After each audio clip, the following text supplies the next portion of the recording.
Hey, Time to Level Up listeners, welcome back to the podcast. And today I have with me one of my favorite people of 2023.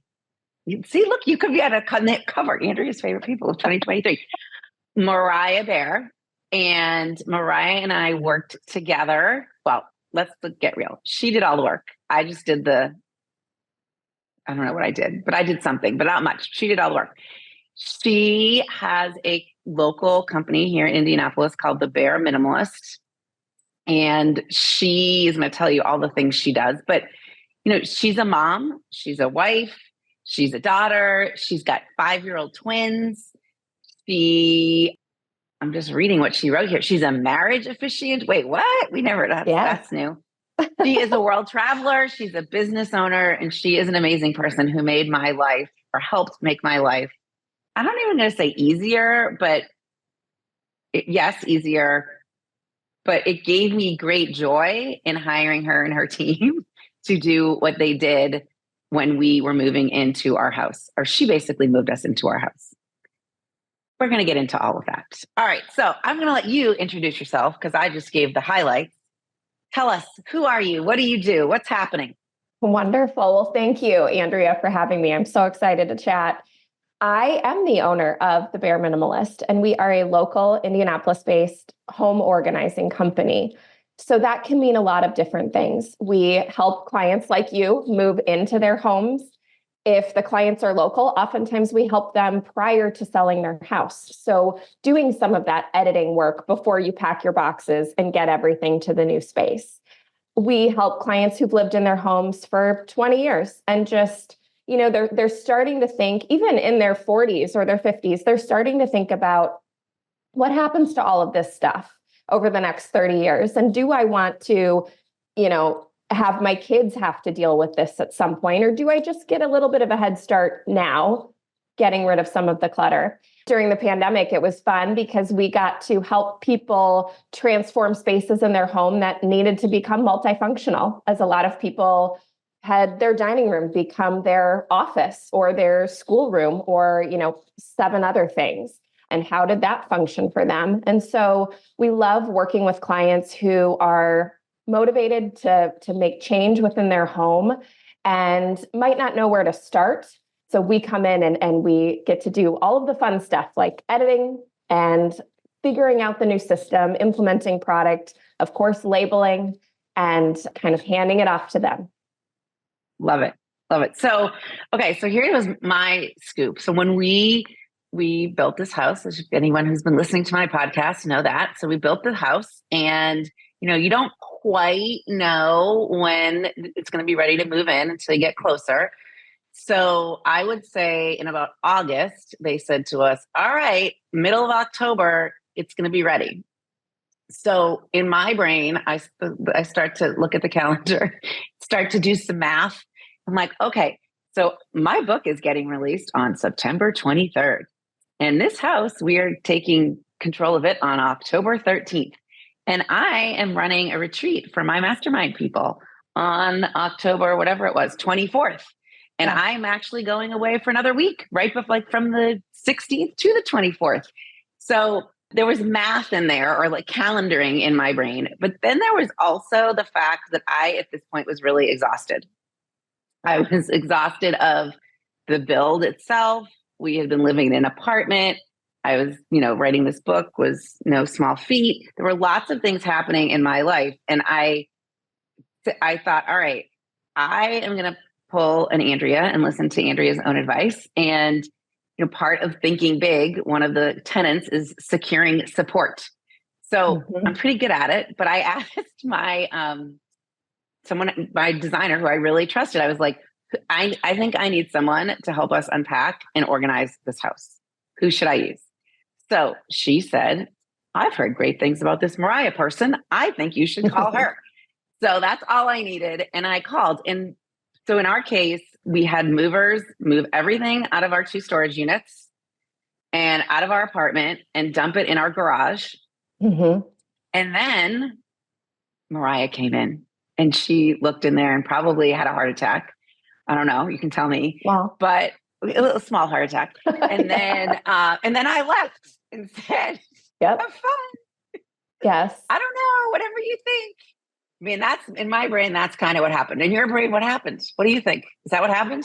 Yeah, I mean, up until that point, yes, that is what happened. And then when I was able to come over and walk through that garage. So again, as I mentioned, sometimes our move clients, we do have the ability to go to their existing home and work with them, or even just do a walkthrough. So we understand, okay, these systems are already in place. Let's try and translate those into the new home, et cetera.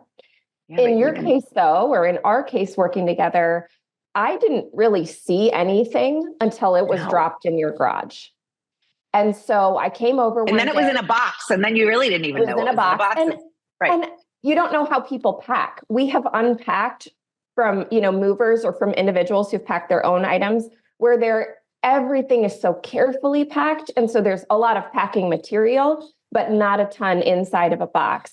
I've also unpacked where there's so many things that are all unrelated inside of a single box. And, you're trying to figure it all out of like, how did this person pack their own home? So why are these things all in one box? Like, what's going on? The spatula and the random shoe and like a makeup bag, it's like, okay. Yeah. So I looked at your garage and realized, I think we really had 5 days in your home. Now they were spread over the course of a 2-week period because you had a lot of moving parts still happening. And that is often the case, right? There is still construction happening. Your interior designer, who is fabulous, was continuing to move in all of her pieces, hang art, that sort of, all those moving parts were happening. So we were, there 5 separate days and had a large team. And it's like, I always tell my team, how do you eat an elephant? It's like one bite at a time, right? So you had done a really wonderful thing by having things categorized by room in your garage.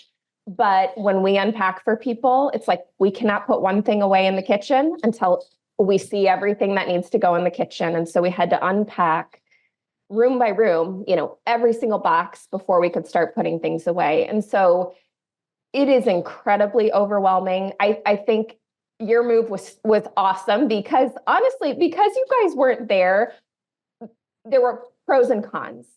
Pro was we could just lay it all out. And it is, like I said, it's a ton of, stuff, and it's overwhelming, and it's kind of scary if it's your belongings and you're walking in and it's like, how is this ever going to happen? But on the flip side, I think the con was we couldn't really do as much editing work. And you were like, throw away anything that just doesn't feel good. We definitely don't really do that though, because sometimes it's like what I might throw away is like a 300-year-old heirloom that I didn't know, you know what I mean? So I would never throw anything of a client's away. So I feel like we did little bits of editing where I would kind of send you a video at the end of the day and say, which I so appreciated. We put away all the great linens, and then we found these, and these do look like heirloom pieces. Could we maybe store those with mementos? And these have, stains on them, or it doesn't seem like they fit a table that you have anymore. So maybe these should go. These should be donated. And so I feel like we were able to do little bits of that, but maybe not the grand scheme that I would love to do in a move. Yeah. So I loved the little videos at the end of the day. So I would be wherever I was, like in New Hampshire, and Maria would send me a little video. Okay, these are 7 trays. And you already have these 5 amazing trays, which we have put away. But these 7, I'm not so sure. And then what do you think? Do you want to keep all 7? This one has a crack. But if you really love it, we could still keep it. So I would then say, keep that, throw away this. Yep. Oh, yeah, I really loved that before, but I haven't really used it in 10 years. So bye-bye. So I totally get the editing piece. We could have gone deeper, and we still can now at this point. Yeah. But I think the giving up of the control for me it wasn't hard for me. I think it is hard for some. It wasn't really hard for me.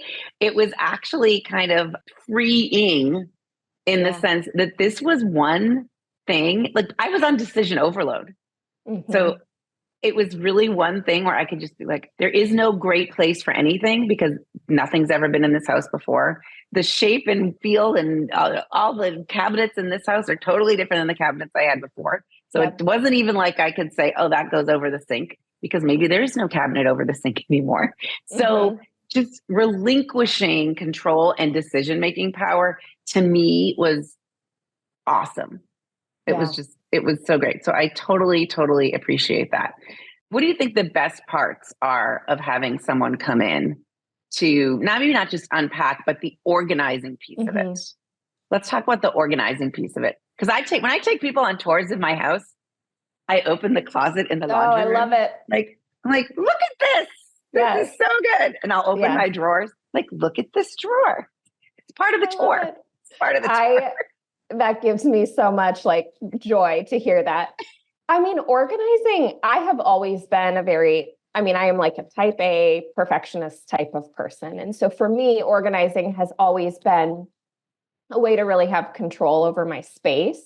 I mean, I've been married now for 15 years. We have 5-year-old twins. And I think what I love about organizing is everyone in the house knows where things live. And you and I had a conversation about, your mic wasn't working this morning and you knew exactly where to go find a spare set of headphones.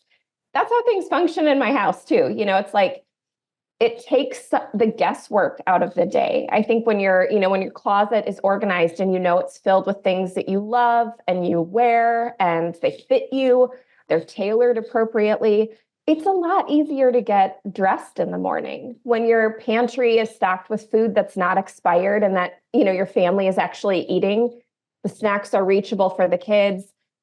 It gives people in your house control as well, and the ability to take ownership over the home. Like a big piece for me, and something that sometimes I talk with clients about, and sometimes it's just not one of their goals, but it's like being a really intentional consumer too. So not overbuying. I have conversations often though about maybe we should pause your subscribe and save. You told me that. Yes. It's like, you client have enough paper towels to last a year. And I get it. Like we went through a pandemic and I feel like that did change people's buying behaviors because, there was a toilet paper shortage and what do we do if we don't have toilet paper? It's a little difficult to function. And so I think that in today's society though, we've overcome that. I don't know that would happen again, like a toilet paper shortage. I'm sure there's warehouses full of it somewhere. So I just always tell people, I'm sure you're going to Target multiple times a week, or you've got Instacart. You don't need this extreme amount of back stock for every single area of your home. The cleaning supplies, the food, the paper goods, all of that. And sometimes the less you have means the less storage and organizing systems you have to put into place. People ask me all the time, what does your house look like? And it actually looks a little bit different, I would say, than a lot of clients' homes, because I really try, every day, I feel like I'm getting rid of stuff. And as things come in, I'm already it's like a one in, one out kind of policy. And so I don't have as many bins and baskets and labeled things because I don't need to, because I can see what I have, So I think just being an intentional consumer is something that I'm very interested in. And I love having those conversations if it feels appropriate with a client. Now, you did leave me a message and said something like, I think we can pause the paper towel, subscribe and save, because you have enough paper towels to last you for a whole year. And actually, I haven't bought any paper towels yet. And we've been here since October, right? It's so good. I think I didn't know a lot of so this was another thing that was very powerful in what you did. So we had our house that we previously lived in, I felt kind of that's not stuffed. I wouldn't say that, but the same thing might have been in multiple places. Yeah. Okay. So the same thing might have been in multiple places. And we started packing that house at Thanksgiving of 2022. We started putting things in boxes to get ready to list the house. Then we listed it and we sold it. And then we put more things in boxes and we're out of there at the beginning of April. And at that point, lots of things everything went to either went to storage or came to the apartment. Mm-hmm. So then we're in the apartment. So I had things in multiple places for a span of 12 months I had Yeah. paper towels in storage and I had paper towels in our apartment.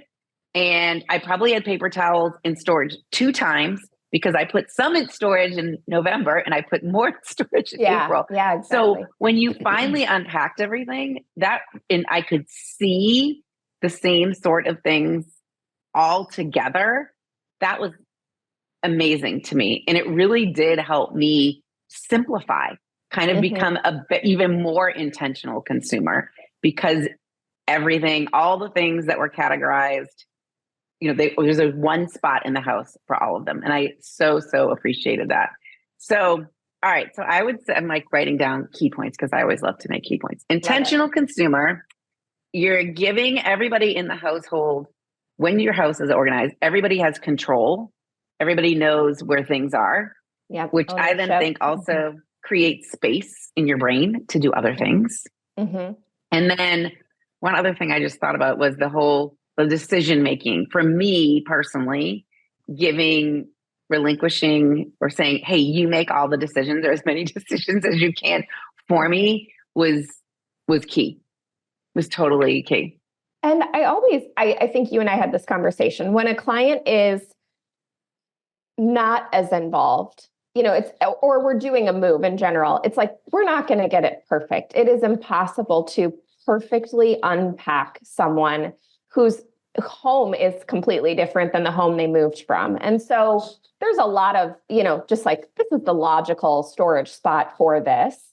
But then there's a lot of personal preferences. One that comes to mind is like, where do you take your vitamins each day? Do you want those in your pantry where your juicer is and your coffee? Or do you want those close to the refrigerator? Do you want them in your bathroom? There are a lot of just personal preferences that come into play when unpacking. And so you and I had that ability to do, once you had lived in the house for a month or so, we had another 4-hour session where we just tweaked things. We made some updates in the pantry, and it felt like some of the food wasn't necessarily in a spot that made sense when you were cooking, or when you were entertaining, or the kids came home from college. And so you do have to live in your space as well. But I think, we can get you like 80 to 90% of the way there. And every box was gone, which was incredible. That was incredible. Every box is gone. I don't have any more boxes. None. Well, I didn't have any boxes. When you left, there were no boxes. Yeah. I mean, that was huge. Of course, we did have to have the fire dogs or whoever they were. The 1-800 junk people come. Yes. Take a garage full of boxes, but hey. Yeah. What do you think gets in the way of people just doing this on their own? Oh, it's time.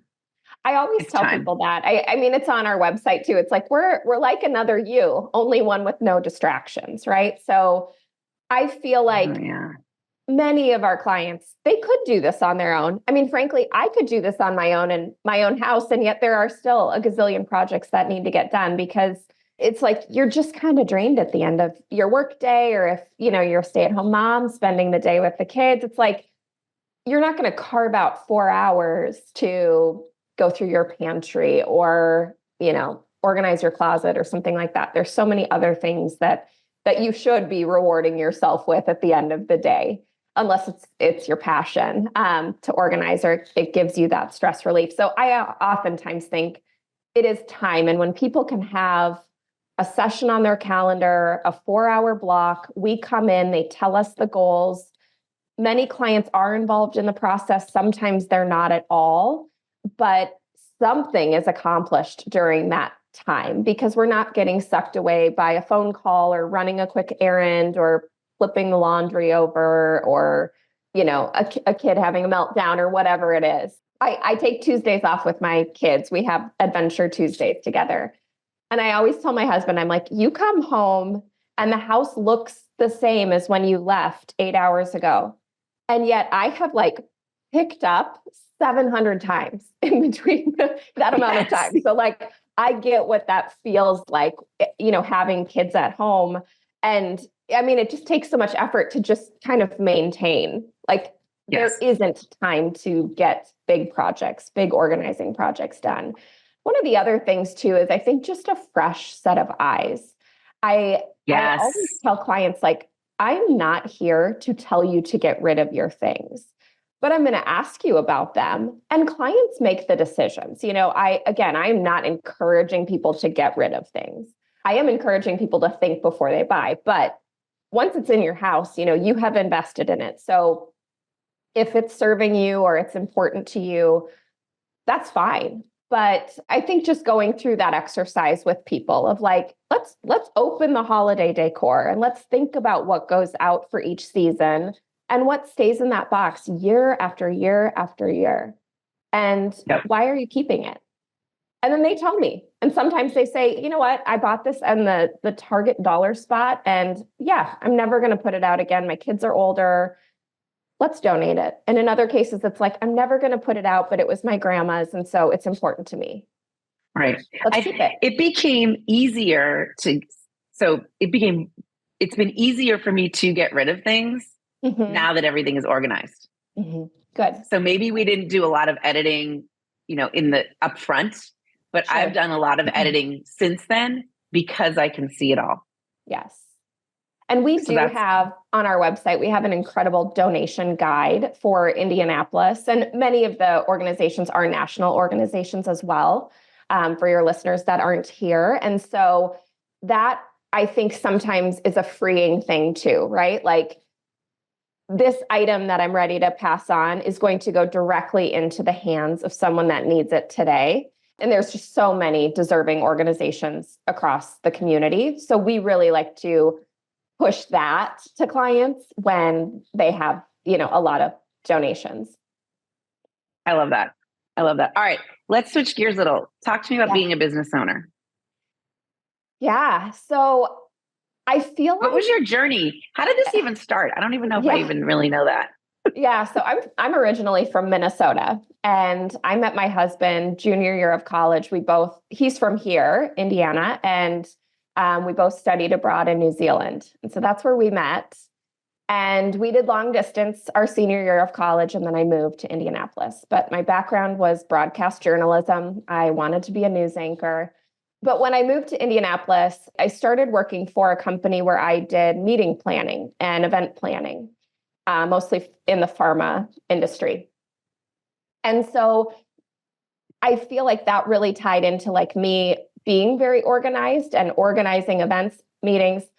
Also at that company, I was there about 4 years. I was able to create 2 new roles within the business that I saw a need for. Kind of went to management and said, hey, I feel like there's this bottleneck happening. And if I just took on all of the website creation for these events and the program managers didn't have to create their own websites anymore, it would free up a lot of time for them to do other things. And they said, oh, that sounds great. Why don't you do that? And so I created a role. Then I came to them and I said, we're a 100-person company and we have like an HR benefits person, but we don't have like an onboarding person, anyone that's doing just company culture, training, that sort of thing. Could I create this role? Sure, go for it. Then I left and I went to work for a startup and I did marketing and sales for them. And that was in the tech industry. And again, kind of created a role from scratch. Then I was approached by like a Fortune 500 company to come do sales with them. And I went there and I was there for about 4 years. I sold to like large national manufacturers and enjoyed it. But sales is just, it is a true grind. And when that is like, that's your job, like it's not just an element of your job, it's like that's your whole job. I just felt like I could never get a break. It's like you hit your goal for the month, but the team hasn't hit the goal for the month. So you got to keep pushing. And then you hit your goal for the year, but the team's not at goal or the company's not profitable or this or that. And it's like, when do you ever get like a break? So I ended up leaving and going to another startup. And I was their first salesperson.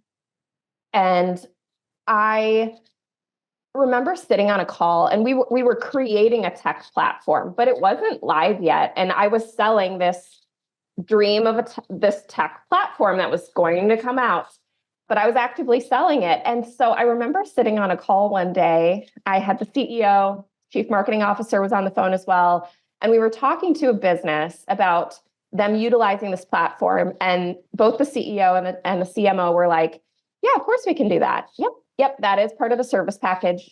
Absolutely, da da da da da. And we got off the phone and they're like, okay, guys, now we have to figure out how we're going to make this happen. Like we've kind of made all these promises and we need to like now build it into the platform.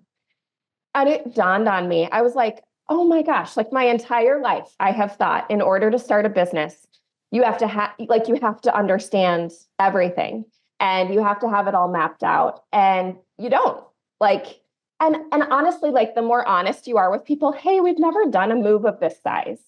We've never done a turnkey move. Tell me what falls into that for you. It's like you have to do it once in order to have it under your belt and to learn from your mistakes. And so it really was sitting on that call shortly after I started working for that startup where I was like, what am I waiting for? Like, I just need to start this business that I have wanted to do for so long.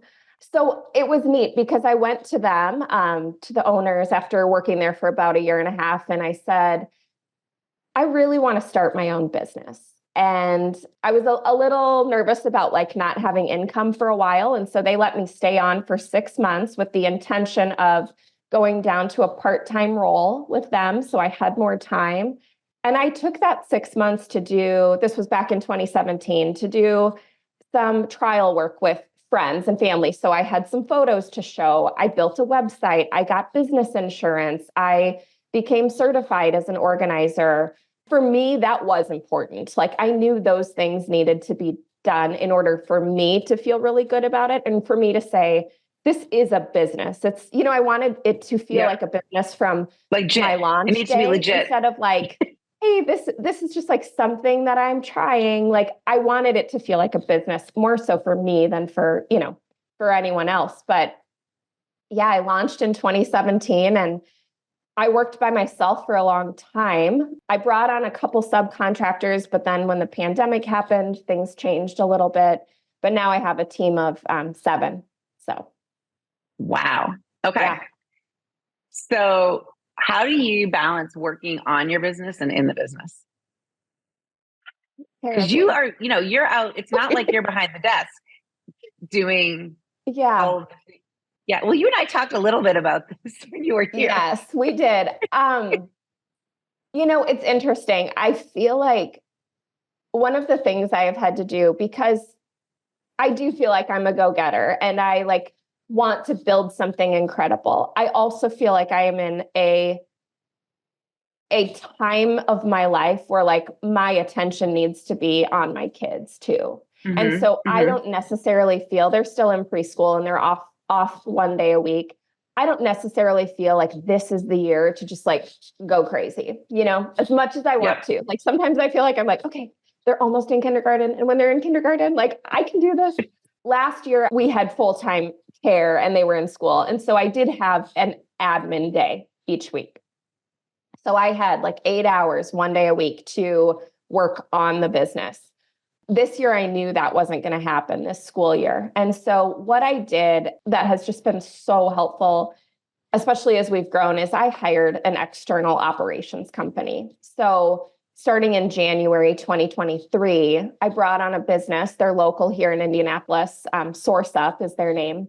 And they do all of my invoicing. They do my payroll. They set us up with, affiliate status and things like that for some of the products that we carry. They file sales, tax with the state. I mean, they do all of the stuff that I was like, I hate this part of, like, I hated that part of the business. And the larger we were, the more, clients we had. And it just felt like, oh my gosh, like if I have to spend any more time in QuickBooks, this is not good for me. So I offset that, and it allowed me to feel like I could kind of like I had enough time to just keep the business status quo this year while I do take those Tuesdays off with my kids. And then I have great plans for next fall when they're in kindergarten. And like, I have that admin day back of what I'll do with that time. So you did have to start to outsource parts of the business. Yes. I have a team member who, has recently started helping with social media. So that's been that's good. Incredible. Okay. Even just having captions written that I can sort of tweak a little bit as I'm posting, but like the idea is already there is huge. And she'll draft our newsletters for me, that sort of thing. But I would say, like, as an entrepreneur, I mean, I'm in clients' homes 4 days a week. And so I also just kind of feel like I'm working, like I put the kids to bed and I work, or I wake up early and I work, to just try and squeeze it all in for the time being. Okay. For the time being. We've been doing a lot of talking about work-life integration. And there's no balance. Yes. It's integration. But it's interesting, like as a business owner, you are having that company do the payroll and the invoicing because it's creating space for you to do other things. And you are having someone, tee up all of the social media because it eliminates some of the decision making, like the topics already picked, right? So it's almost like what you're doing for your clients, you had to do for yourself, just in a different vertical. We also were able to almost fully automate our sales, like our onboarding process. When someone clicks book now to schedule a consult on our website, like now there's a very automated process that happens versus me like recreating these emails or sending them one off, which again, like taking the time to get that set up. I sat on it for a long time. Like I invested in the product and then I was like, I don't have time to set this up. And then I finally did. And I was like, this is life-changing. So. Yes. Okay. So there's another thing. It's like, you didn't have time.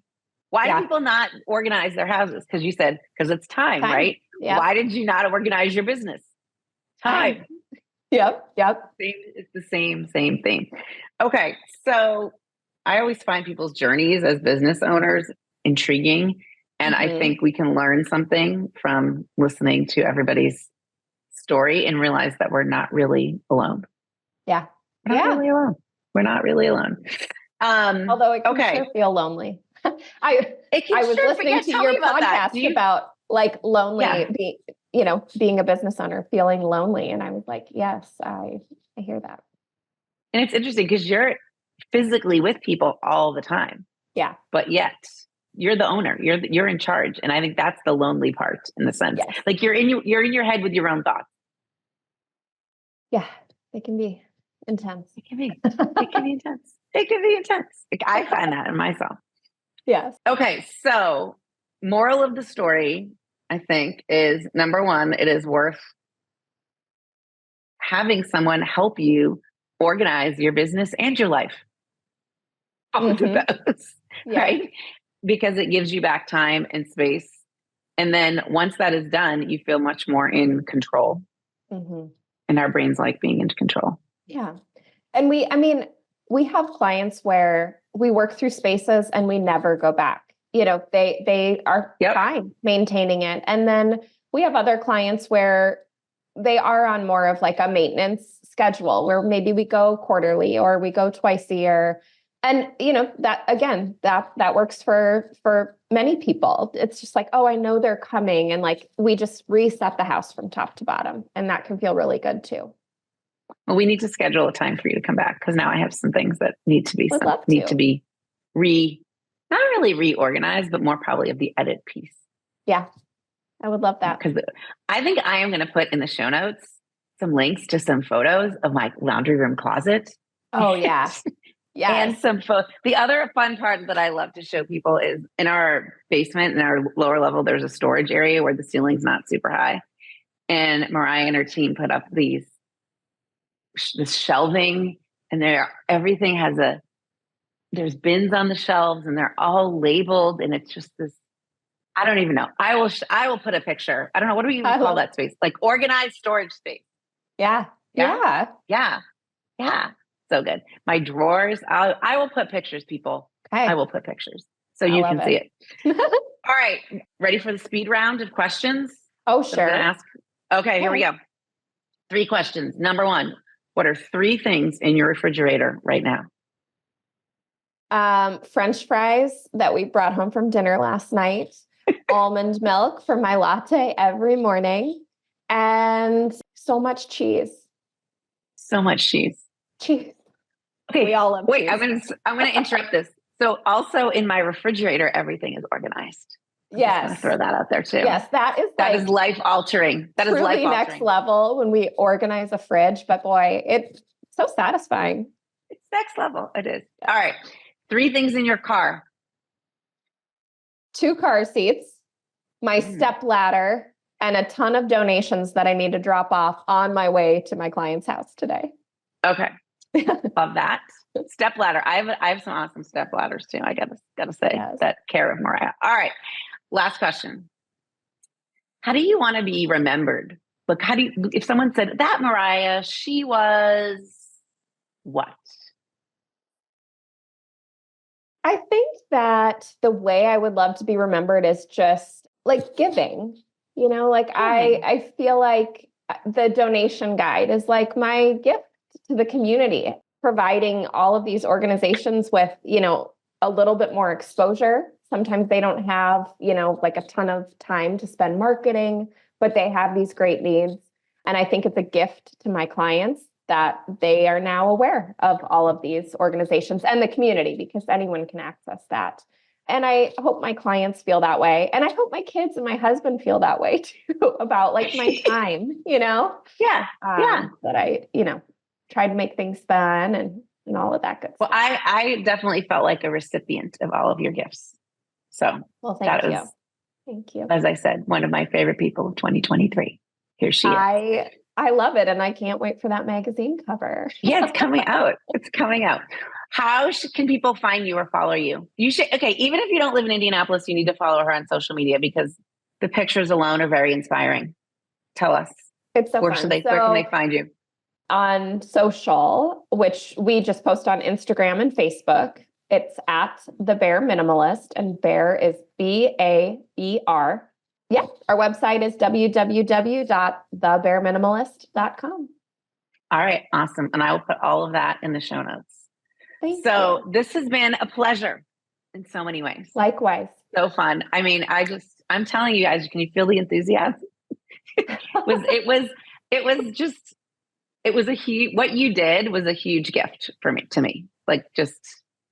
It was a huge gift. So thank you so much. Incredible to do that for you. Like, I feel like we get invested in our clients and making their lives easier. And it felt like a gift to us too. I mean, it was an opportunity for our entire team to come together and work together, which we don't do outside of moves. We don't bring huge teams to jobs. And so it was fun to all be on site and all have this collective goal of basically you coming home and cracking a bottle of wine and sitting down on the couch and being like, we live here now and everything has a place. It felt like I was living in an Airbnb there for a while. I love it. It was good. Thank you so much. All right, my friends. So I'm curious what you took away from this episode. What were your 3 key takeaways, as I like to say? So share them with me. Direct message me on Instagram or send me an email, because I want to know how I can help you in all ways of business and life. Okay, until next week, this is your time to level up. So leveling up, like having an organizer come in, that is up leveling your life. This is true evidence. I will see you next time. Thanks so much.